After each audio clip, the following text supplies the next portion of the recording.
स्त्रियों के योनि भाग में होने वाले रोगों को दूर करने के लिए बहुत से कर्म हैं। योनि दुर्गंध का विनाशक है। से स्त्री को पुत्र उत्पन्न होता है। जय श्री हरि विष्णु। आप सभी को एक बार फिर से स्वागत है हमारे ऑन द वे चैनल में। जैसे कि हम इस महान पुराण को इन दिनों पढ़ रहे हैं और हमने जो अभी तक अध्याय हैं वो 149 पढ़ लिए हैं। आज का हमारा 150वां अध्याय है जो स्त्रियों के लिए बहुत ही खास होने वाला है, क्योंकि ये अध्याय है 150वां, ये सिर्फ स्त्रियों के लिए है। तो आइए उस अध्याय को पढ़ने से पहले इसमें जो दी हुई स्तुति है भगवान विष्णु की, उसको हम पढ़ते हैं। उसके बाद हम अपने अध्याय की ओर बढ़ेंगे। तो आइए सभी मिलकर श्री हरि की स्तुति करते हैं। तुमेव माता च पिता तुमेव बंधु च सखा तुमेव विद्या द्रवम तुमेव सर्वम देव देव। जय श्री हरि। आइए तो हम अपने अध्याय को एक बार और नाम और नंबर जान लेते हैं। हमारे अध्याय का नंबर है 150 और नाम है स्त्रियों के रोगों की चिकित्सा, ग्रह दोष के उपाय, ऋतुचर्या तथा पथ्य कारक सर्वो औषधियां। तो आज हम स्त्रियों के रोग के बारे में पढ़ेंगे। ठीक है, उनकी ऋतुचर्या के बारे में और पथ्य कारक की औषधियां वगैरह के बारे में आज जानेंगे। तो जो भी नए व्यूअर्स हैं, जो भी हमारे चैनल पर नए जुड़े हैं, उनसे मैं प्रार्थना करता हूं कि हमारे चैनल को कृपया सब्सक्राइब करें, ताकि आपको गरुड़ पुराण से जुड़े सारे अध्याय आपको मिलते रहें।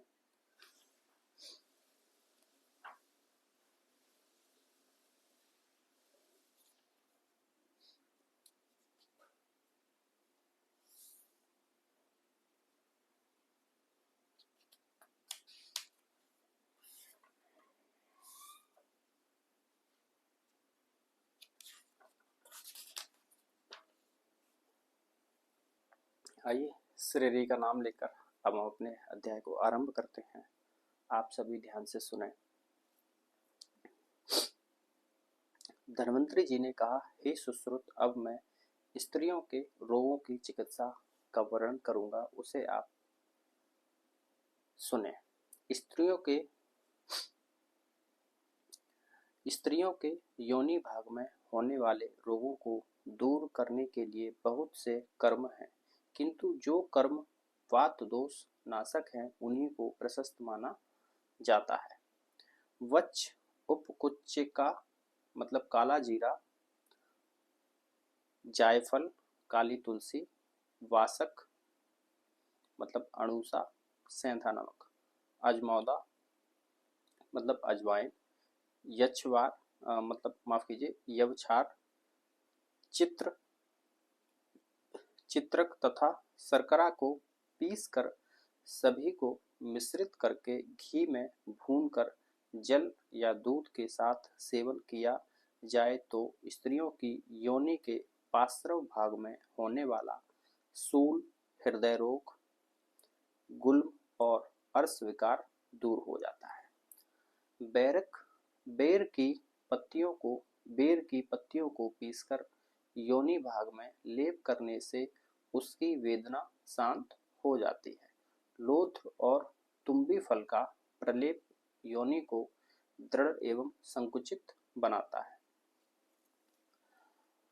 पीपल, वट, पाकड़, गूलर और आम, इन पांचों के पल्लव और मधुयष्टि तथा मालती पुष्प का अग्नि या सूर्य की गर्मी में सिद्ध घृत पाक रक्त प्रदर एवं योनि दुर्गंध का विनाशक है।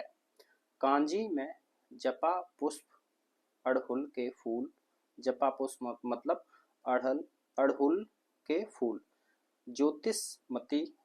ज्योतिषमती दल, माल कंगनी की पत्ती मतलब दूर्वा और चित्रक को पीसकर शर्करा के साथ पान करने से भी योनि रोग दूर हो जाता है।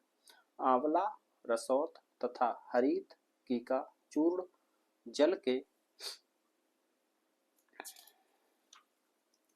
साथ पान करने पर वह स्त्री के रजो दोष को दूर करता है। ऋतु काल में लक्ष्मणा मतलब श्वेत कंटकारी की जड़ को दुग्ध के साथ पान करने या नस्य लेने से स्त्री को पुत्र उत्पन्न होता है। 2.5 सेर दुग्ध और 1.25 सेर घृत में सिद्ध अश्वगंधा का रस सेवन करने से भी स्त्री को पुत्र की प्राप्ति होती है। घृत के साथ व्योष मतलब सौंठ, पिपली और काली मिर्च तथा केसर के चूर्ण का सेवन करने के तो वंध्या स्त्री भी पुत्रवती बन जाती है। कुश, कास, एरंड और गुखरू की जड़ को पीसकर उनके ही द्वारा सिद्ध गोदूध एवं शर्करा का पान करने से गर्भिणी स्त्री के उदर भाग में होने वाला शूल शांत हो जाता है। पाड़ा, लांगली, कलियारी, कचनार, चिचड़ा और गिरी मल्लिका या कुरैया को अलग अलग पीसकर नाभि, पेड़ू तथा योनि भाग में लेप करने से स्त्री को सुखपूर्वक प्रसव होता है। मदार या बकुल की जड़ का लेप प्रसूता स्त्री के हृदय, मस्तक और पेड़ू भाग में होने वाली पीड़ा का हरण करता है। ऐसी स्थिति में स्त्री को दही अथवा गुनगुने जल में यवक्षार को मिलाकर पीना चाहिए।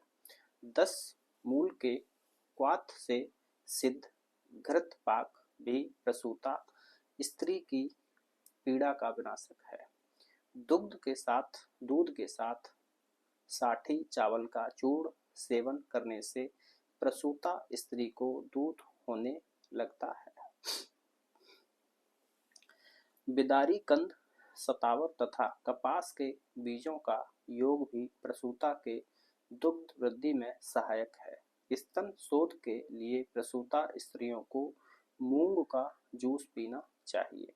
कूट, वृक्ष, हरीत की ब्राह्मी, द्राक्षा फल, मधु और घृत का योग रंग, आयु तथा सौंदर्य वर्धक होता है।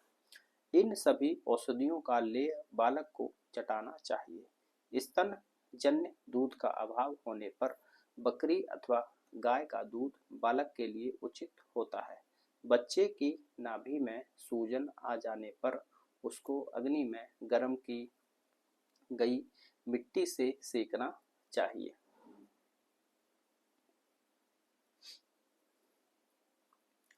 वमन, खांसी और ज्वर होने पर नागरमोथा तथा सौंठ के चूर्ण को मधु आदि के साथ चाटना या क्वाथ बनाकर पीना चाहिए। नागर मोथा, सौंठ, गूलर, बिल्व और कुटज मतलब कुरैया नामक औषधियों का रस अतिसार रोग का विनाश करता है। सौंठ, पिपली और काली मिर्च, बिजौरा, नींबू तथा मधु के योग से हिचकी और वमन रोग दूर होता है। इंद्रियव, सरसों, हल्दी तथा दुर्वार से कुष्ठ रोग पर सफलता प्राप्त की जा सकती है।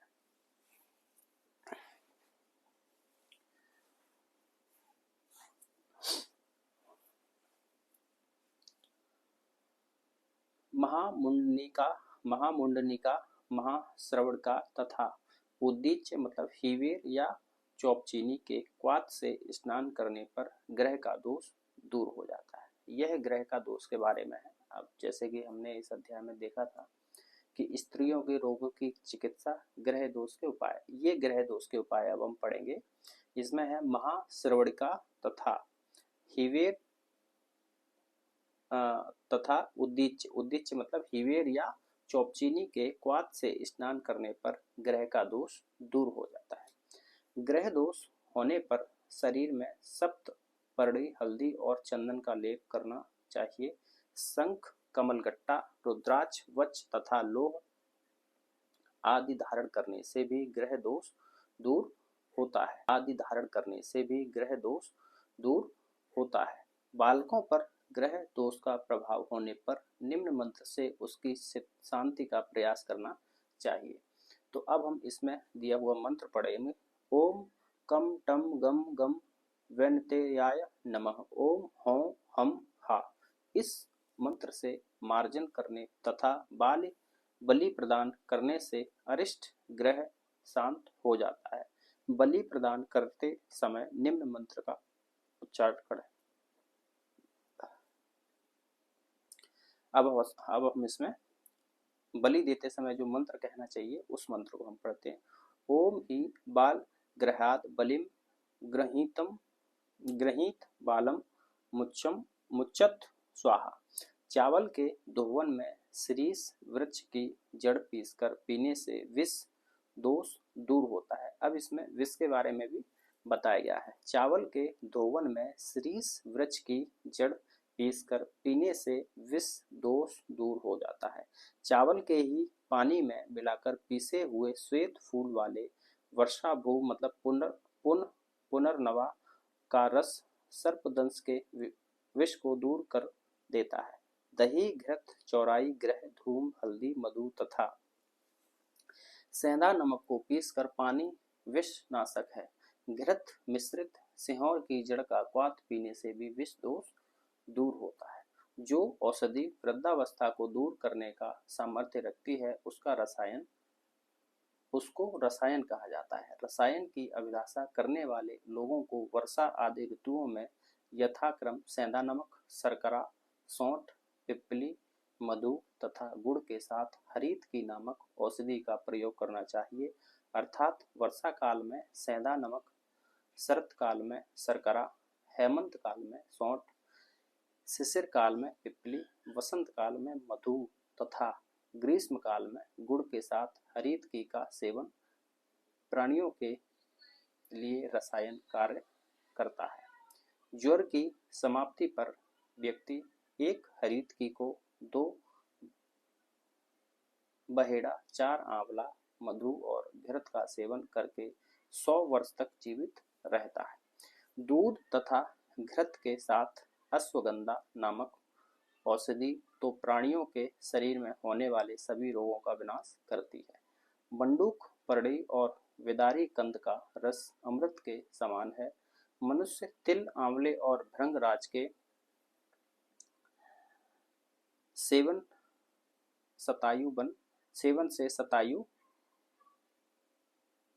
से शतायु बन जाता है।